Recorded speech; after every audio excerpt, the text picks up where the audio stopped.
আসসালামু আলাইকুম ওরহমতুল্লাহি ওবারাকাতুহু। প্রিয় ভাই ও বোনেরা,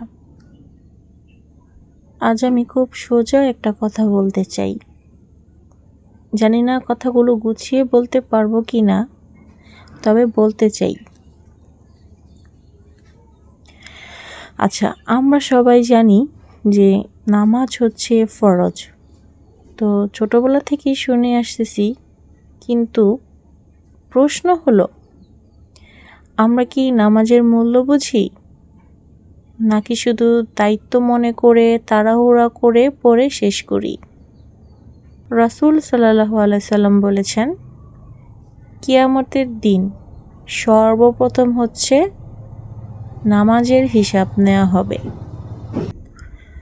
ভাবুন তো, যদি প্রথম হিসাবটাই খারাপ হয়, তখন আমাদের অবস্থা কি হবে? একটাবার চিন্তা করে দেখুন। আল কোরআনে আল্লাহ তাআলা বলেন, নিশ্চয়ই নামাজ অশ্লীল ও মন্দ কাজ থেকে বিরত রাখে। এখন আমরা নিজের দিকেই তাকাই। আমাদের নামাজ কি আমাদের বদলাচ্ছে? আমরা নামাজ পড়ি, কিন্তু রাগ কি কমছে? গীবত কি বন্ধ হয়েছে? হারাম কাজ কি বন্ধ হয়েছে? যদি না হয়, তাহলে সমস্যা নামাজে না, সমস্যা আমাদের মনোযোগে।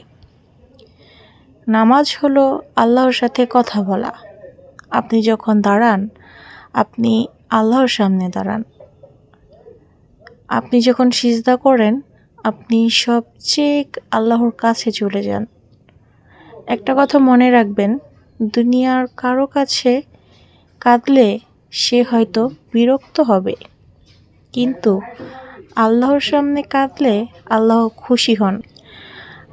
আজ ফজরের আজান হয়েছে, আমরা কি উঠেছি, নাকি বলেছি আরও 5 মিনিট, আর 5 মিনিট পর উঠব? যদি সেই 5 মিনিটের মধ্যেই মৃত্যু চলে আসতো, আমাদের শেষ কাজটা কি হতো? ঘুম নাকি নামাজ? আমরা ঘন্টার পর ঘন্টা মোবাইলে থাকতে পারি।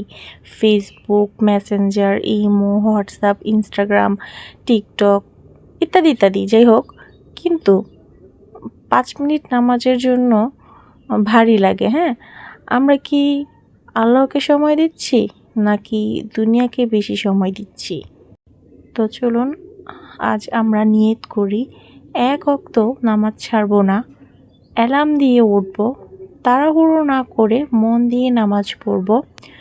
মোবাইলের আগে সর্বপ্রথম হচ্ছে নামাজ।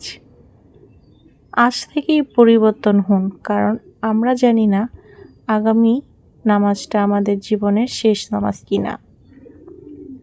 আল্লাহ তাআলা আমাদের সঠিক করার তৌফিক দান করুন, আমাদের কবুল করুন। আমাদের শেষ যেন সিজদার মধ্যেই হয়। আমিন।